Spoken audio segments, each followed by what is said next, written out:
Yeah, I think everybody watched Game of Thrones at some point. And there are all these people online, like on YouTube trailers and whatever, and they had this pleasure in spoiling what was happening, which character was about to die or something. I know, binge watching the series and all that. People were very upset because they said, "You're spoiling my experience. I'm not going to watch the series now. You should be, I don't know, you should be killed or something like that," which I don't necessarily find true. I don't care much about the ending of a movie being spoiled for me, just because I enjoyed the actual experience of watching that movie. Because the movie is not only its ending. Yeah, maybe when the movie ends you only remember its ending. That's intended.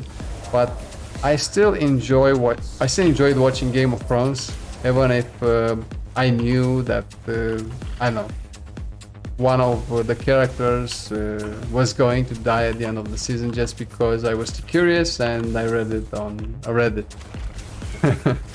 But I still didn't feel cheated. I still didn't feel I won't watch the series anymore because some anonymous guy on the internet ruined it for me.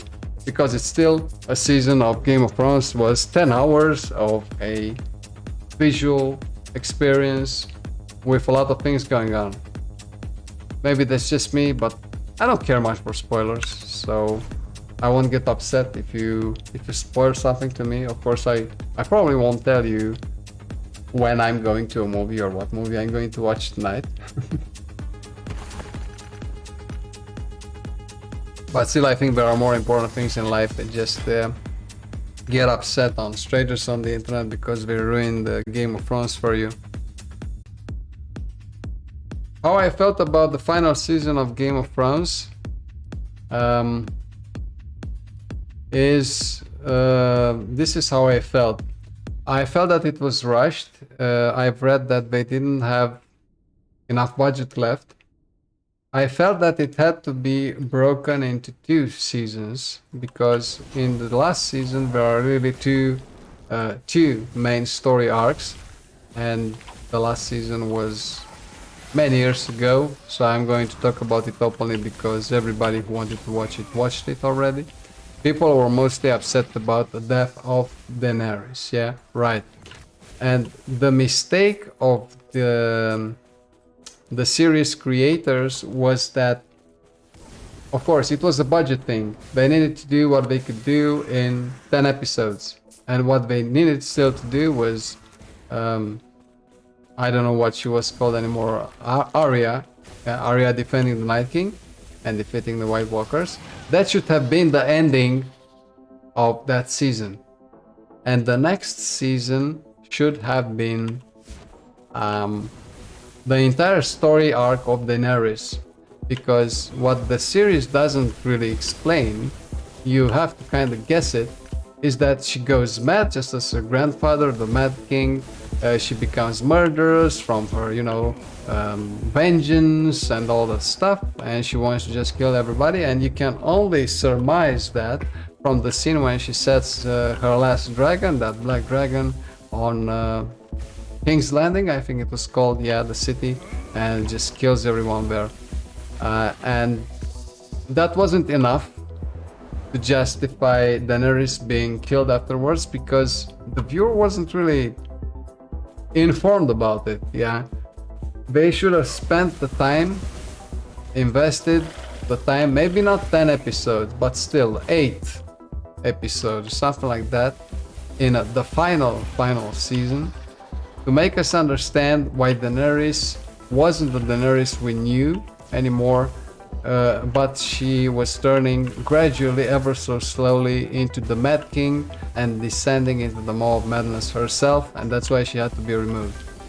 So that was my impression. I wasn't really Team Daenerys myself, I was always Team Arya. It's just the kind of character that I sympathize with. Chaotic good characters, as they would call it. And yeah, it ended well for Arya and for the Starks, the remaining Starks. Jon Snow went back to with his friends, with the only ones who understood him. Jon Snow was always like an artist, misunderstood the Messiah of sorts. He went back with the Nordlings. Yeah, Arya went to search for more adventures. I think Arya is a bit like Ciri from the Witcher series, by the way. And yeah, Sansa got to her kingdom to rule and all that good stuff. So everybody was happy from the Starks. They got what they wanted in the end, and of course, Tyrion Lannister became the king's hand, which is exactly what I expected to happen.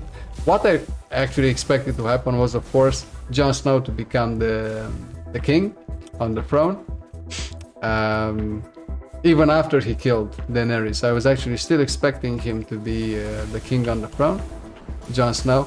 I wouldn't have expected Tyrion to be the king anyway, but I would have expected Jon Snow to become the king and name Tyrion his hand. So actually that's what I was expecting. But in the end, okay, Bran is also whatever, good. That's what he has been preparing for. Surprise, surprise, I didn't know that. And Tyrion was hand, and also the spider, I don't remember his name, Varys was it, yeah? So it ended well for me, it ended okay for me, to be honest. I wasn't disappointed or anything like that, but the last season was rushed, I would say. Because yeah, whether people like Game of Thrones or not, it was really a one-of-a-kind series. This kind of the series of our generation. A lot of budget invested in it, and I think after the third season, after the Red Wedding, the viewer number just went through the roof, raised exponentially, and it became so popular. Like we had the joke in Romania.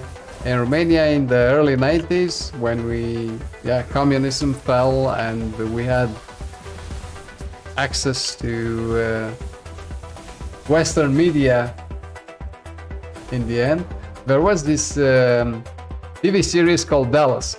And you probably know of it, but it's actually an older series from the 70s.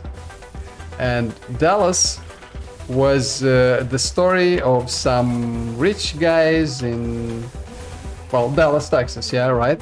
So in the oil and gas, oil business, and it was like exactly like Game of Thrones. You know, it was like about family feud. There was the civil guy JR who just tried to do bad things. There was this good guy Bobby, and it was. And we were joking in Romania that Game of Thrones is the Dallas of our generation, right? Because it was the same thing. There was this good guy, Bobby. He was like Jon Snow a bit. You know, you wanted him to succeed. He was so good. But there was this bad guy like JR, I don't know, like Cersei, or that Lannister father from Game of Thrones. You wanted him to fail, but he was just sneaky, and he had... that sometimes beaten Bobby and successes. There was Pam, like Bobby's, I don't know, I guess at times lover.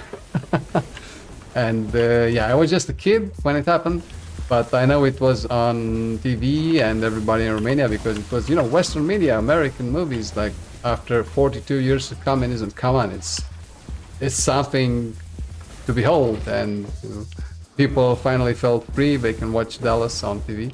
Whatever, everybody was watching. Everybody wanted to know what Bobby, Pamela, JR, and the others were doing. It was like Game of Thrones, you know. It was not really a soap opera, but it wasn't very far away from it, you know. And GOT was a bit like that. You were just watching once you started because you want to see whoever else will die in this episode, or what will happen, will good prevail, and whatnot. Also, I think that the story went its own separate way after the fourth season. I think the fourth season is the one ending with the Night King, like holding a zombie baby in his arms, stuff like that. Things that weren't in the books. So I think after the fourth season, the series went kind of on its own way. Of course, we had George R. R. Martin to supervise everything or something like that, but the offer of books in the end is just the brand. It's just the brand, and to get people who play the books, to pull them in to watch the series. And I'm not sure. Oops, I've canceled this echo. I'm sorry. I'll do it again. Anyway, I think he didn't have a lot of influence on the production process, especially as the series picked up and became very, very popular. And yeah, I don't know how good the story was. Seasons 5 and 6 and 7. There were some things that happened, but also a lot of the time nothing happened. So it kind of dragged a little. I think the high point of the series were like the Red Wedding. Nobody was expecting what happened at the Red Wedding at the end of the season, and that also pulled a lot of new viewers in. So yeah. But I was mentioning that the writer itself, himself, is or herself, is just really the brand they slap on the series to sell, you know, to get people to watch. And I can't think of a better example of that than the Witcher series. Last year I've actually read all the Witcher books. There are 8 of them, so the 7 books Andrzej Sapkowski is the name of the writer, published originally, and then an 8th book, Time of Storms, he published in 2013, which is kind of a separate story arc. It's also with Geralt, but it's a story about Geralt and Coral, as she was called, a sorceress. And when I watched the series, I watched the first season without reading the books, and the first season was what, December 2019. 2020 nothing happened because of the pandemic, so I had the time to read the books last year before starting to watch the second season. And I could just see, especially in the second season of The Witcher, not only it had nothing to do with the books, but they actually rewrote the entire story in the books. So it doesn't have anything to do with the books, guys, just a fair warning.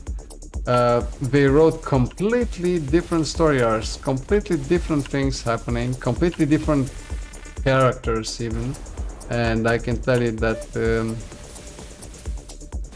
the Witcher with the scar on his face, I don't remember what he was called from the games, but also from the series. His personality in the series had nothing to do with how he actually was in the books, in the games, and all that stuff. Yennefer's arc has nothing to do with what actually happens in the books, and they changed how Yennefer reacts and does some things which are kind of irreversible, especially in her relationship with Ciri, which I think is the most important thing.